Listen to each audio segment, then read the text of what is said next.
Hello and welcome to another episode of the PropSwap podcast. We are your hosts, Ian Epstein and Luke Pergande. And we are also the founders of PropSwap, the first marketplace to buy and sell sports bets. Thank you so much for joining us this week. We've got another great episode for you. Joining us this week is Sean Little. He is a sports and betting analyst for MSG Network, as well as the co-host of the No Ketchup podcast. Also does some analyst work for the Action Network, who we're good friends with. Sean, thank you so much for joining us this week. Man, I'm a longtime lover of PropSwap, man. I appreciate you guys having me through, man. I love both you guys. I love what you guys are doing in the industry. Excited to have a little conversation. Yeah, we will. We'll definitely get to some of the PropSwap stuff and your history with the company. But I thought first we would just start with your sports media and background and how you kind of got into it. And so I know prior to getting your role at MSG, you were working in the sports industry, including at CBS Sports. But a lot of those positions were kind of more on the marketing side, business side. Was it always your goal to eventually transition to being in front of the camera, or did that goal kind of come later in life for you? Yeah, no, that was always the goal from like the very, very beginning, man. I always wanted to be like the next Stuart Scott. That was like the thing. I wanted to be the OG Sports Center broadcaster, right? So when I got rolling, well, that was of course after I figured out I wasn't going to be like a professional basketball player or football player. So like that was like the early, like maybe when I was like 13 transition. It was like, all right, I'm not going to play pro ball, so I might as well start talking about pro ball. But I went to school for doing in front of camera communication stuff, and out of school, I went to Arizona State. Out of school, it was it's a very cutthroat, tough business. Like no matter how good the journalism school was at ASU, the communication school is also very good. It was just a really cutthroat business. So it was one of those things where I was working on the radio at ASU. I was doing all that stuff. I was calling baseball games. I was doing a couple of shows a week on the media side. And it came time to pay the bills. You know what I'm saying? My lease was coming up in Scottsdale. It was over. And I needed to find a job, and I couldn't find a job in the media industry that was going to pay me enough money to actually continue to kind of chase the grind. And I think that's the biggest things for young people doing anything. And you guys know about raising money and doing all that stuff. If you could fight as long as you can before you really have to go get a quote unquote real job, that's the key, man. Whatever you got to do to try to stay in that same lane that you want to get into and eventually break through and get there, that's the key. But I couldn't stay afloat. I had to go get a real job, and I knew I always wanted to stay in sports, so I stayed in sports. I was selling digital ad space for CBSSports.com. So CBS Sports Line, CBSSports.com, the app, the webpage, and all that stuff. I was just selling ad space on there. And that was kind of I'm not doing exactly what I want to do in sports, but I'm still working in sports. So I'm still close enough to where if I make enough connections, I think I can always get back. But to be completely honest, just like any other young person, I kind of lost my way a little bit with the big time goal when I started making a little money. Like we were crushing it at CBS Sports. Like we were making money selling ad space. Yeah. We were blowing through goals. And next thing you know, you look up and it's been like 3 or 4 years, 5 years. And I'm not like doing what I really, really wanted to do, which was be in front of the camera and talk about ball, right? So I eventually kind of hit this spot within myself and just kind of plateaued overall at CBS Sports where I was like, I got to quit this shit and really try to do media only stuff. And I'd made a decent amount of money over the years that I had saved. So I knew I could make it for a little, at least like a year and a half, 2 years, like if I was just purely not bringing in any money and had to go sleep on my buddy's couch type of thing, right? So I quit. I started focusing on doing No Ketchup full time. We got a studio. We were doing it out of a studio in Chicago. I was producing a couple other podcasts. I was helping out. And I was, of course, people that listen don't really know me that well, but Ian knows me pretty well. I'm a big-time poker player as well. So I was playing cards. I was sports betting. I was producing podcasts. I was anything I needed to do to make ends meet in between that no job, quote unquote, period was what I was doing. And that was it. I know this was a very long-winded way, but No, it was that's exactly what happened. I ended up quitting. I focused on media, and I got a break to do content for Wave Sports and Entertainment. And you guys, everybody knows Wave now from Jason and Travis Kelsey. That's who does their pod. They just signed Bomani Jones. They're doing like a lot of player first stuff, but they initially started as a internet like Instagram page content aggregator that like they had pages like buckets, handles, break ankles, that type of stuff, and then they would just like find videos, and they were trying to get into the long form space. And I applied for a job. I ended up like tracking down the CEO through some back channels on like LinkedIn or something, and started doing some content for them. They had just launched a new sports betting page called The Juice. Still around now. This guy, Dan Worthington, super good dude, runs that page. And I was doing content for them. Another girl came on and was doing content, and she ended up getting a tryout at MSG. They were looking for more people, and I ended up getting a tryout with MSG. They liked me, and that was like almost 3 years ago now. So a lot of really, really good timing, but it did take that step of focusing fully on it to kind of get that reward at the end of the Yeah, tunnel, I I think guess. I think the important thing there is that you had the goal, you're working towards the goal, but then you realize like you know that wasn't paying the bills at that time, and so you know you had to do something else, but like you still never kind of like gave up on like it was you never just like kind of like gave up on it and was like whatever, I tried, it didn't work. Like it was always still kind of like in the back of your mind, which I think for a lot of people who are pursuing something where they want to do, but the money's not great in the beginning. Like it's Yeah. it's way easier said than done to just be like to say I'll come back to it later. So that's kudos to you for sticking with it. I was going to ask about the podcast, which I believe was launched in 2017. Yeah. The No Ketchup podcast with your friend Nick Harvey. As the title would suggest, it focuses on Chicago sports talk. Yeah. When you launched that in 2017, was that like your way of kind of like, if no one else is going to give me the shot, like I'll just I'm kind of do something myself, or was it just more about it kind of just like chopping it up with about Chicago sports with your friend? Yeah, no, it's I think it was a little bit of both to answer the question off top, but I still think even in the industry today, like me currently having a mic being under contract at a television network, it's a very fickle business. I think if the real ground up on the media side is all of these people creating channels and creating funds and funnels via their own network and doing their own thing. The very, very top level would be like a Pat McAfee example, right? Yeah, So in 2017, it kind of started as like I want to talk shit in sports with my buddy, and I kind of want to start creating content and getting comfortable doing so.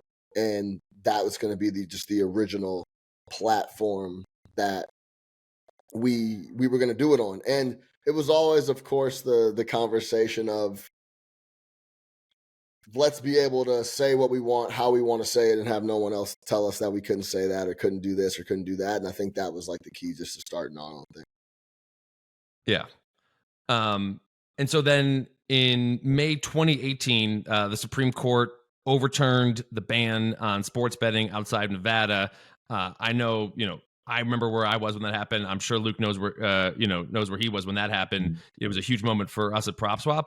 But at that point, you already had the podcast. But did any light bulb kind of go off to you at that when that happened? Of like, wait, like it's not just about sports media anymore. There's going to be opportunities now in sports betting media. And was that kind of a light bulb moment for you when sports betting got legalized outside of Nevada? To be completely honest, not like you guys.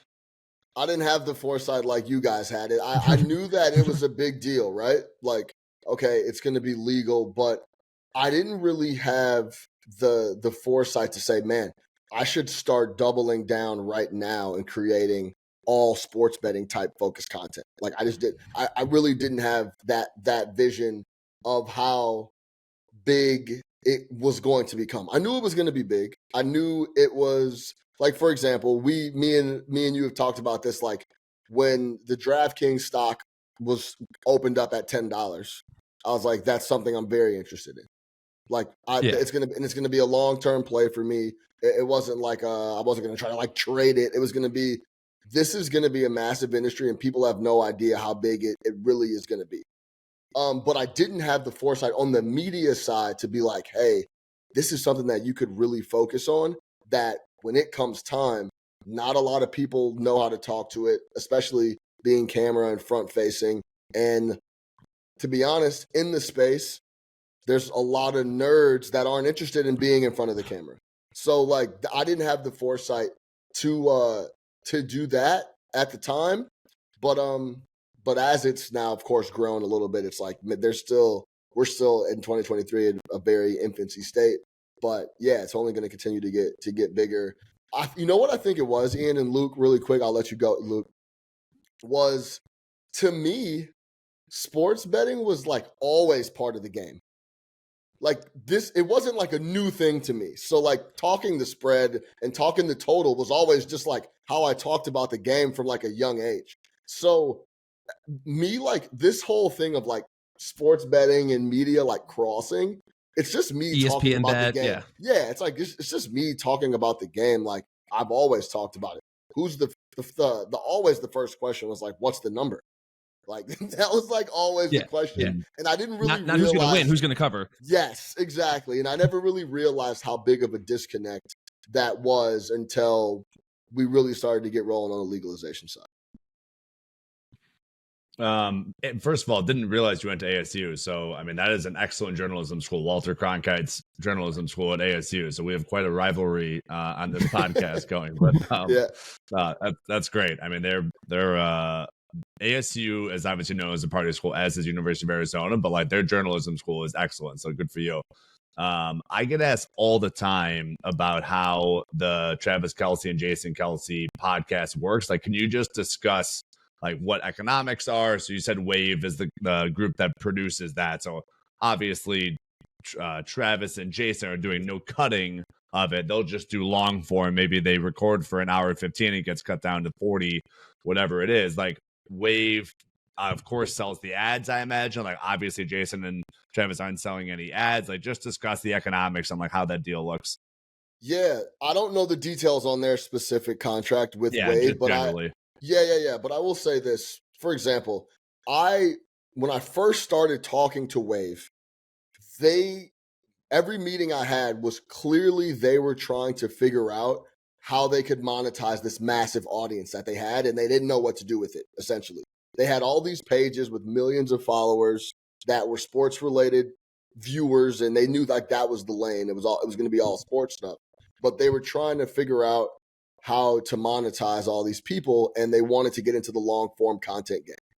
So when I talked to the CEO, he put me in contact with a couple other people at Wave, and they were running out of Santa Monica, and they were going to start essentially doing they were going to produce their own long form content that they could then sell ads against and then monetize that way. I don't know. They didn't at the time. It wasn't about if they were going to go subscription model or however they wanted to do it, but they knew they wanted to start creating long form content that they could then sell ad sponsorship against and then use that. And they already had a built-in audience because I could serve this new pod or new show to all these people on these aggregated pages.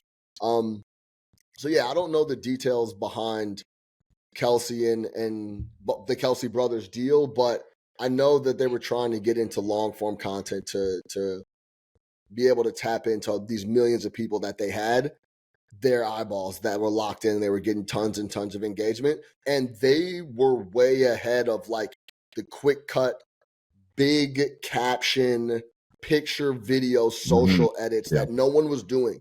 This is like 4 years ago. No one was really cutting content in that way and how engaging it was. They were like one of the first people I saw do it, and they're still a little bit ahead of what to cut, how to cut it, adding sound effects, zooming, an extra zoom here, an extra color here on a font changes a lot of different things. And that's the way of the future in a sense of, hey, Bomani Jones, you stay home. We'll send you a camera and a light, and we'll give you some tips on how we want this set up.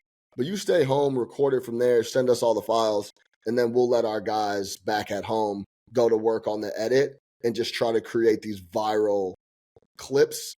And then that's how we'll try to drive engagement on the overall show. Because, and last point on this is that, especially with like the Gen Zers, I couldn't tell you how many times I've heard, oh, I don't watch the show, I just see the clips. Totally. It's like no one's like even listening or watching the shows. It's like they're just trying to get clips. And I think Wave was way, way, way ahead of that before others even caught on. It's funny you mentioned that because like I think most people wouldn't even notice that as being like a differentiator. I do notice that. I think Luke does too, because we have this podcast and and it's funny you bring that up because I think they have great social breakout clips and so I think that's a good point of being like they're just really, really good at it, and that's a big differentiator that's a lot harder to do than most people may think. I just wanted to end on this in terms of like your sports media background, stuff like that, and then we can get into some of the PropSwap, sports betting stuff. A lot of people out there, men and women, want to get into sports media, passionate about sports, would love to get paid to talk about sports. What advice would you have to them, or honestly, what advice would you give yourself? Like, if you could talk to yourself from 5 years ago, like, what advice would you give yourself that you probably didn't know 5 years ago that you learned over the years, and you would tell yourself? Yeah, sure. It's honestly, I think the big thing is kind of what I said earlier, is that if you could stay in the lane as long as you can while just chipping away slowly, especially as a young person, that's the biggest thing. Do whatever you need to do to stay in whatever lane you're trying to get into. So if you don't have any kids, if you don't have a girlfriend, focus on what you got going on. Sleep on whatever couch you got to sleep on. Eat crackers. Do whatever you got to do to stay in that lane. Because the only reason I say that is you can go get another job, but in a blink of an eye, I looked up and I had been at CBS Sports for 5 years. And I was like, whoa, like I'm 26. What am I even like going to do? I don't want to do this anymore. So, but if I would have stayed in that lane, maybe potentially could have figured it out a different way and not wanted to, get my own place and chase chicks and do whatever, then it would have been a different story, right? But to get back to like the core of right now, what should I do? I would just, at least in the sense of the media side, put stuff on camera that you actually want to do. You want to talk about props. You want to talk about baseball props? Start creating baseball props content. Put together a dope reel, take it seriously, and then just try to shop it as much as you can. That would be the best thing. Actually, my girl Katie Mox is a really good example of, mind you, she's a very pretty blonde, and she can speak to sports betting, so that always helps breaking in. But she went from PR, where she wasn't talking about sports, wasn't in the media industry at all, to creating content around sports betting, creating content around sports talk, and then I worked with her at MSG for my first year, and then she's now at CBS doing CBS Sports HQ with like Brady Quinn and the rest of their talent, right? So if you focus on it and just try to continue to create content and be image conscious, like Ian knows me pretty well. For those who don't know, me and Ian went to high school together, grew up together, but like, and he knows how I am off camera and kind of how I move around, but I'm still very image conscious, like on the internet. I think once you kind of put yourself in this lane, especially in the media sector, it's kind of tough to shake that once you start going down that lane. So I would say pick what you want to do, stay with it, and then just try to create content and put stuff on camera that you're proud of, package up the really good reel, and then just try to send it around and just try to get a look. Yeah. That's great advice. I mean, I think reps, right? It's all about reps and not getting discouraged in the beginning, right? It's going to stink in the beginning, and that's okay. But just keep at it. Don't get discouraged, and rack the reps up, right? Yeah, for sure. And really, last point on this, like, I never believed in like imposter syndrome. It's very real. Like in my first year, I was doing a show with like David Tyree, Matthias Kiwanuka, and we were talking about like defensive like strategy.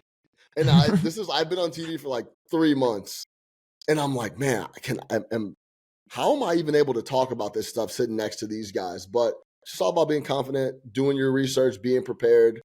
And you guys, the sports fans, know it's very clear when someone's not prepared on TV or they don't know, especially sports betting. A guy that doesn't know sports betting, doesn't actually bet his own money, and isn't enthralled in the game. It's very clear to pick up on that when they're talking about it. So, be prepped, do your thing, and just be confident on air. That'll shine through. And then just try to get lucky. I got lucky. I got really, really, really good timing with a couple other people on the network. But when it was time, I was ready, and I was ready to try to make something happen with the opportunity. Yeah, I'm still stunned that Terry Bradshaw and Rex Ryan have jobs on NFL Sunday. Like, I don't think these guys could name 25 NFL players. Like, it's astonishing to me, some of these people that are on TV. So, I love it, man. Keep it up. Yeah. As you mentioned, we went to high school together. And so, this is not our first time talking sports betting. We grew up playing home card games back in high school. So Sean and I go back a ways. And so obviously you were, very early on in PropSwap because, we were close and you were always checking out the marketplace. And so 2 tickets that come to mind, that you were involved with the PropSwap is when you purchased a big 49ers NFC Championship ticket in 2019 that won. So congrats to you. That was a nice hit. But another ticket was a $46,000 Red Sox to win the 2018 World Series ticket that you did not buy, and that of course ended up winning. What do you remember about like not pulling the trigger on that Red Sox ticket? And did that influence you when you did decide to buy the 49ers ticket the next year? Yeah, for sure. Because I'm a big gut guy anyway, especially like if I do all my research and dive into the analytics and it's leaning that way and my gut was already leaning that way and kind of just my evaluation of the overall situation in its entirety, that's when like I'm really firing. And the one thing about the Red Sox ticket that had me gun shy is I'm not a baseball guy. Like that is not like my core where I really dig and do my numbers and watch. I'm a big watcher. I think a lot of these people, like even super duper analytics guys, don't watch enough. And then they try to talk. Eye test. Yeah, once you start combining the eye test and analytics, I think that's when you can really, really pick up on misprices and mismatchups of different things where it's like, it's almost to the point sometimes where it's like, am I missing something? Like, why this price is too crazy because the team I'm looking at is clearly better than said team, and the numbers back that up. Why, in what way, shape, or form is this number 3 and sitting there and juiced to the plus side? So, yeah, I'm a big gut guy after breaking things down, and the baseball piece gave me a little pause because I was like, this is not my wheelhouse. This is not what I do. And as I've gotten older as a sports bettor, just being a part of it for so long, is that it's all about keeping your mental clarity and mental state in a really good space. So I knew if I burned up that money on baseball and it didn't come in, I would have been really, really mad at myself. Because I'm like, yo, what the fuck are you doing betting baseball? You don't bet baseball. You especially don't buy $10,000 future tickets. But I did like the ticket and I did like the spot and it ended up coming in. So that was a miss, but we followed it up with the 49ers, who that year, similar to this year actually, were really, really spooky in a lot of different aspects. On defense, there was just nobody in the AFC that I saw that could compete with them, and yeah, it came through and came to fruition. But yeah, the baseball thing gave me some pause. That was the reason I really, really didn't pull the trigger on the Red Sox. Yeah. And just to be clear, it was an NFC ticket. So they Yeah. were the class of the NFC and lost to the Chiefs in the Super Bowl in a game that I think they easily, could have and perhaps should have won. Yeah. Darn Jimmy G. Yeah. Yeah. Yeah.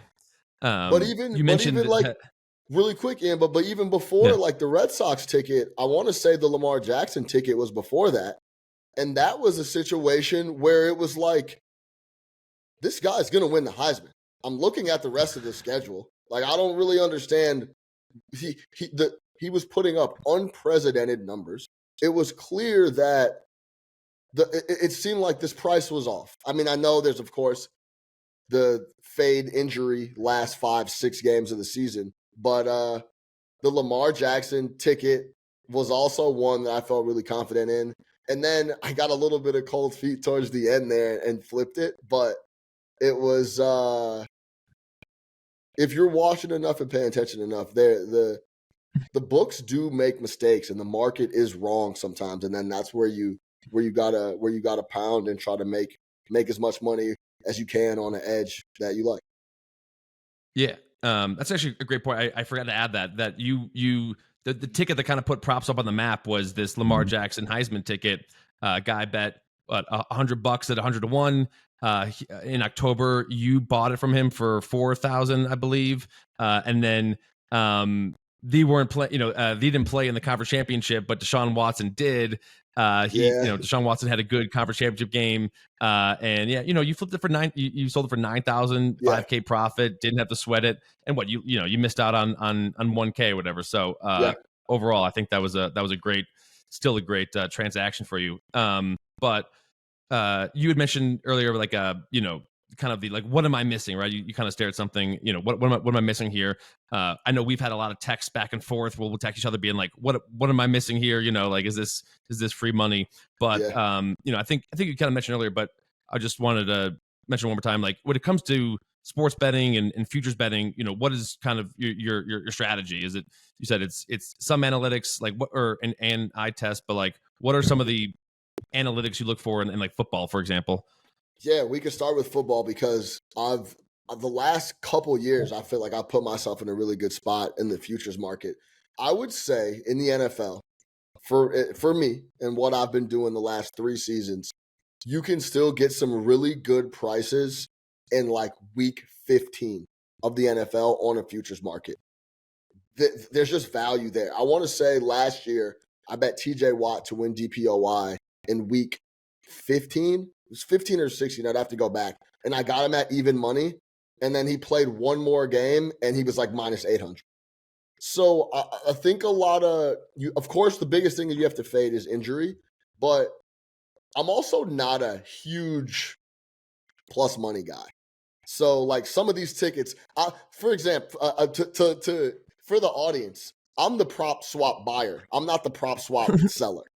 I'm not a guy that's going to have a super long shot ticket because typically I don't like to lock up units for that amount of time. And the injury thing is too up and down. And the really good, as you guys know, the really good futures guys are putting up a bunch of money up front and then hoping certain nuanced spots come through and then they crushed, right? So as I said, I am so deep in it during the year and watching that's when I feel like I can make really my best informed decision. And week 15, for example, last week, even like the Dak and the Brock thing, if you were a Brock guy last week, then you're in a really, really good position, right? And I know that Dak ended up having a really bad game. We weren't expecting him to play that poorly against the Bills. But even now, if you liked Purdy last week and like him now, I've still seen Purdy at like minus 175 in the market. I think that's a really good price with only 3 games to go. And we now know the rest of the schedule for a lot of these teams and what we can expect their opponent to be like. I think those are edges across the board when it comes to the futures market. So when it comes to the NFL and I'm looking at futures, I think there's a lot of money to be made as late as week 15, especially with an outlet like FanDuel where you can tie up parlays, and you could like parlay futures in a lot of their stuff too. So there's a lot of different markets and a lot of money to be made late in the season. It doesn't always have to be you betting Super Bowl champ week 3 of the NFL season. Yeah. Of course, our whole thing is, you bet the future week 3 and then, you flip it a couple of weeks later. But yeah, I mean, we've been talking a lot of MVP stuff on this podcast. It's always, I always stress to people, these primetime games matters, and the primetime games and the last quarter of the season are weighted so much more differently than a primetime game in week 6, right? So that's why I'm still on the Lamar boat, because they've got some primetime games coming up. One bad game by Brock, one bad game by Dak, one good game by Purdy has completely flipped it.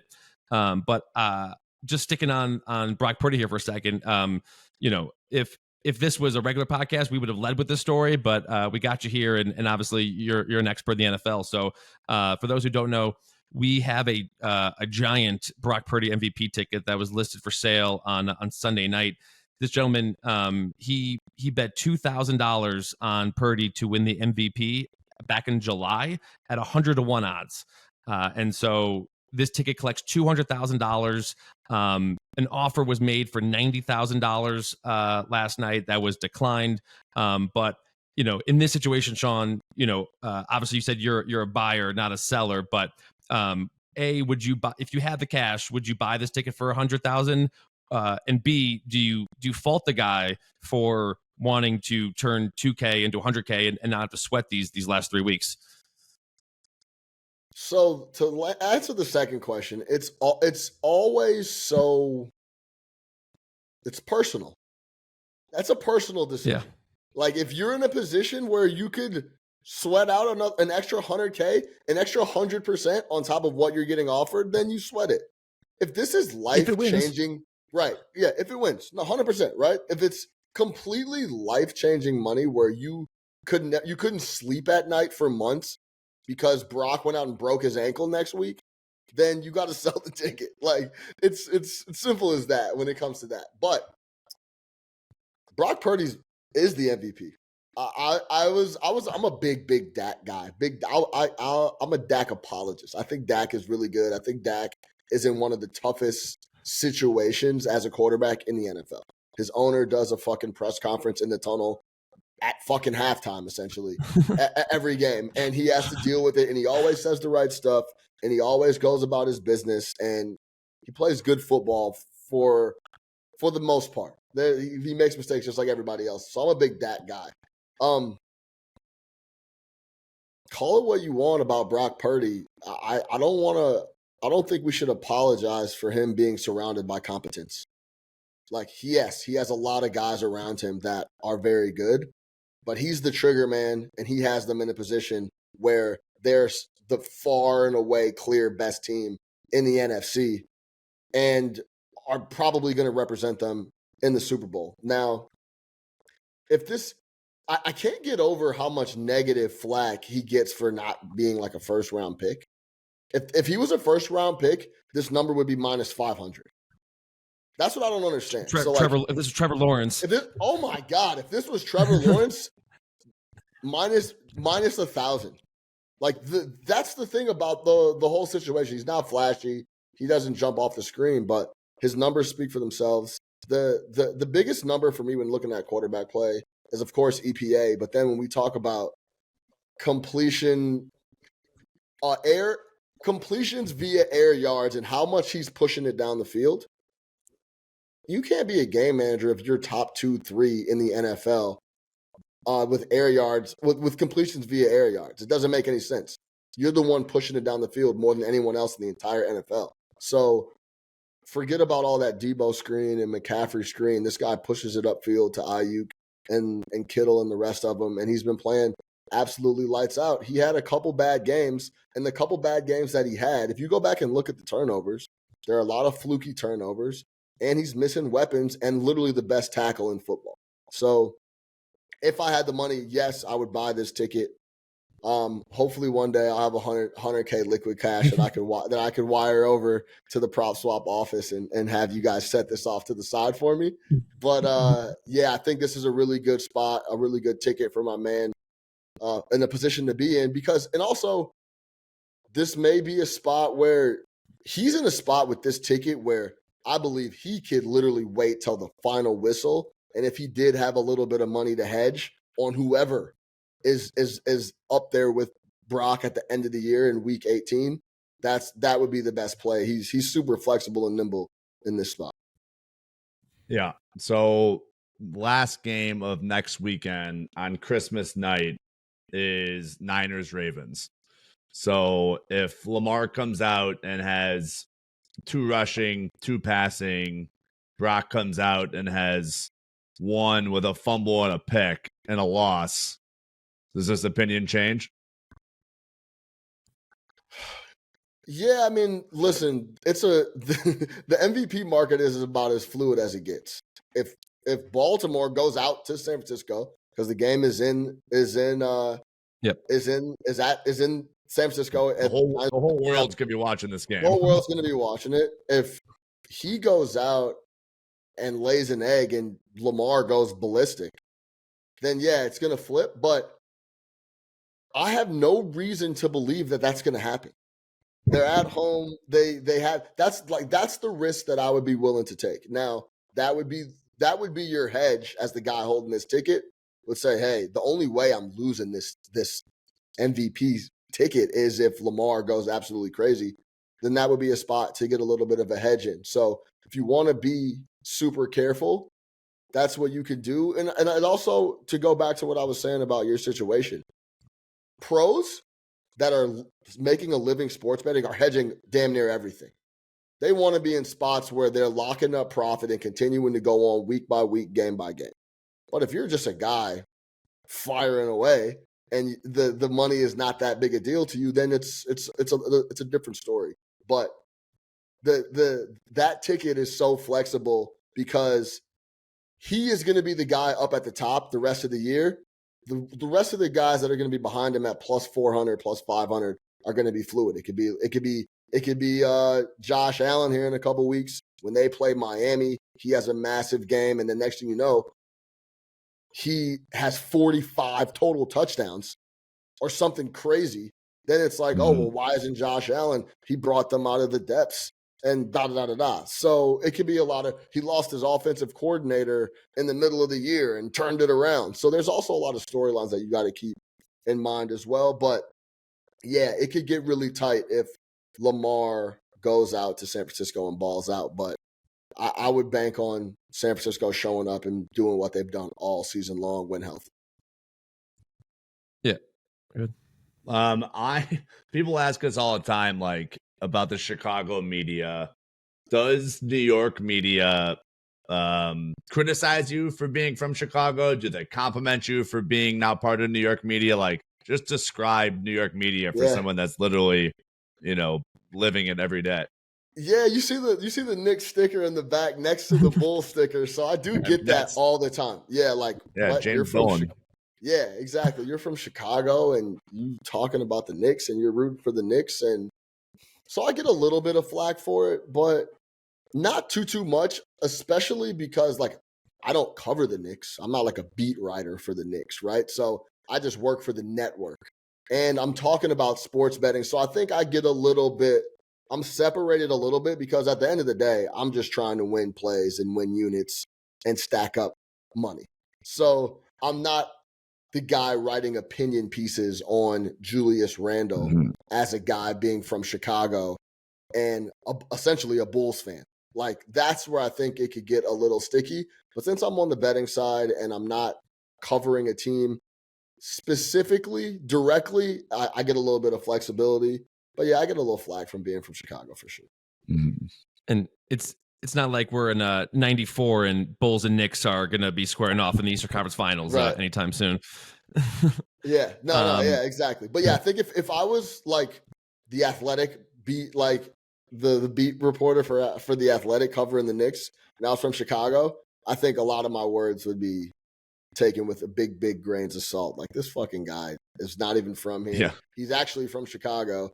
And yeah, no shit, he doesn't like the way Thibodeau is calling rotations. So yeah. Jerry Reinsdorf, owner of the White Sox and the Bulls, originally a New Yorker, so yeah, can flip flop.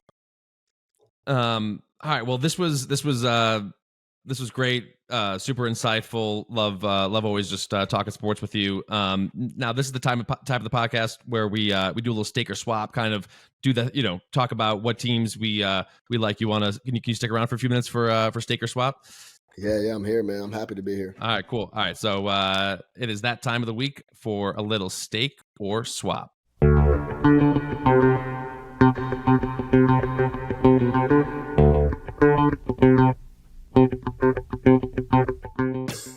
First up, going to be talking about the Kansas City Chiefs, defending Super Bowl champions, currently 7-1 at the sports books to win the Super Bowl. I will go first. I'm staking the Chiefs right now at 7-1. I think the Chiefs hate has gone a little too far. Isaiah Pacheco has missed the last 2 games, but Andy Reid said he's coming back for the next game. And I think they'll make the necessary adjustments to make sure that Kadarius Toney never sees the field in any sort of meaningful way ever again. And then meanwhile, I love the rookie Rashee Rice. He's really stepped up in his last 4 games. He's got 32 catches, 334 yards, and 3 touchdowns. There's been a lot of talk about Mahomes never playing in a road playoff game, but they're only 1 game behind the Dolphins for the 2 seed, and they own the tiebreaker thanks to their win in Germany over them. The Chiefs' remaining schedule is home versus the Raiders, home versus the Bengals, and at the Chargers. All 3 are backup quarterbacks. Meanwhile, the Dolphins' last 3 games are against the Cowboys, Ravens, and Bills. So I could see the Chiefs getting that 2 seed and playing 2 home games before the AFC Championship game. The Ravens are still my pick to win the conference, but if you're sitting there with a 7-1 ticket in the AFC Championship game, you could flip that for a good profit. So I think it's 7-1 right now, and the Chiefs is a good buy. I'm staking the Chiefs. We'll go with our guest, Sean. Would you stake or swap the Chiefs right now? Yeah, I'm going to talk out of both sides of my mouth here, because I think your points are valid on staking them at 7-1, looking to get out from under the ticket as soon as you possibly can. I think that's what you were saying, basically. Like, hey, this price is a little too long at 7-1. I'll take some stake here and then look to move off of this especially if they get it could get 2 straight home games. I think big picture though, overall, it's a swap for me. When do you start believing what your eyes are telling you? I've been watching this Chiefs team all year. They're not very good, especially on the offensive side of the ball. Like, it's plain and simple. And the reason that Mahomes' turnover numbers are up is because he's really trying to make things happen. He's trying to force balls that aren't there. He knows that he has to try to make something happen, or else they're not going to be able to do anything. The things that we're seeing from the Chiefs this late in the season aren't things that typically get fixed, especially when you have big chunks of the year going where they don't score any points in the second half. There was a stretch where if you removed the Bears, I think over like a 6-game stretch, they were averaging like just over 19 points per game. They aren't dangerous enough, especially if they have to go on the road in any capacity, to beat Miami, in my opinion, to beat Baltimore. And then the Bills seem pretty pissed off with what was going on, and James Cook looks like fucking Barry Sanders all of a sudden. So I think overall I would swap the Chiefs, because when I hear Chiefs and I hear Mahomes and Andy Reid, I think AFC Championship game or bust. And I think they have a very uphill challenge to even get to that point. So I'll swap. Do I think 7-1 is too long? I do, but I would invest elsewhere. Luke? Yeah, tough one. I got asked on ESPN on Friday, ESPN Chicago, what AFC team I would pick, and I still would go with the Chiefs. It is a crowded field between Baltimore, of course, Miami and Kansas City, and Buffalo. but I still trust Andy Reid the most. I've been calling for Tua injury risk. I would never wish injury upon anyone, but I still believe there's injury risk with Tua, given his head injuries last year. So I'll just continue to stake the Chiefs. And obviously their schedule is super conducive for that number to go down because, like you said, the Ravens schedule is loaded. So I think that number ticks down a little bit, and I'd flip it at, pre-AFC championship. If they went up against Miami, it's going to, and Tua's playing, obviously, I would probably flip it then. Yeah. So just the last thing I'll say on this is, like, I looked for is a bet that was like Chiefs to reach the AFC championship game, or like Chiefs versus Ravens AFC championship game. I looked for that, couldn't find it. So yeah. So my thing is here is that I think if the way that people react to and the way the markets react to NFL, if what I said happens, where they win their next 3, the Dolphins slip up, and then the Chiefs can get a couple of home games, like, people are going to start to re-believe in the Chiefs, and then the number is going to get too bloated again, right? So again, this is kind of like buy low, sell high. I'm not saying that I totally agree with you. The Chiefs are off this year, but I do think they can kind of will their way at least to the AFC Championship game. And yeah, I think they would, but yeah, I think they would lose on the road in Baltimore if that was the case. And then switching sports, going to talk a little college basketball. Luke, you were in attendance for the Arizona-Purdue game, Indianapolis. Purdue shot the lights out. Arizona fell in that game. Currently, after that win, Purdue is 8.5 to 1 to win March Madness. So, Luke, we will start with you. Are you staking or swapping Purdue? I am swapping this, like max swap. If we've done 18 weeks of this, like, I would maximum swap this team. Totally overrated. They obviously had a 1 versus 16 upset last year. I think this is going to happen again. Zach Edey. So Arizona's a pretty fast team. Zach Edey wasn't even at midcourt when Arizona was scoring. He is so slow that, and you got to take him out every 15 minutes of real time, every 6 minutes of game clock. Like, the dude can't run. He's not good at free throws. These 2 kids, the 2 Purdue guards, Fletcher Lawyer, sophomore guard, whoever that is, and then Braden Smith, another sophomore guard, combined for 53 points on Saturday. That's not happening ever again in a big-time matchup. Yeah, maximum swap this team. There are so many good teams in college basketball this year. Houston, UConn, Marquette, Arizona, Kentucky, Duke, I think, can make a rebound. Like, I couldn't swap this team any harder relative to all those other top 6 teams. Yeah. From my vantage point, watching the game on TV, it looked like Tommy Lloyd, the Arizona's coach, his strategy was, we're going to double Edey and let everyone else beat us. And then those guys were just hitting threes and they were beating us. And then there was no readjustment to be okay, you know what? New game plan. Let's not double Edey. Let's start guarding the perimeter. And that never happened. When you give up 90 in a college game, you're going to have a tough time winning. And so, yeah, I do not think Purdue is as good as they looked. So I will be swapping Purdue, and Matt Painter and Purdue just always have a terrible tournament record, as evidenced last year. So I will swap Purdue as well. Sean, any thoughts on Purdue, or just March Madness futures in general? Yeah, no, I don't.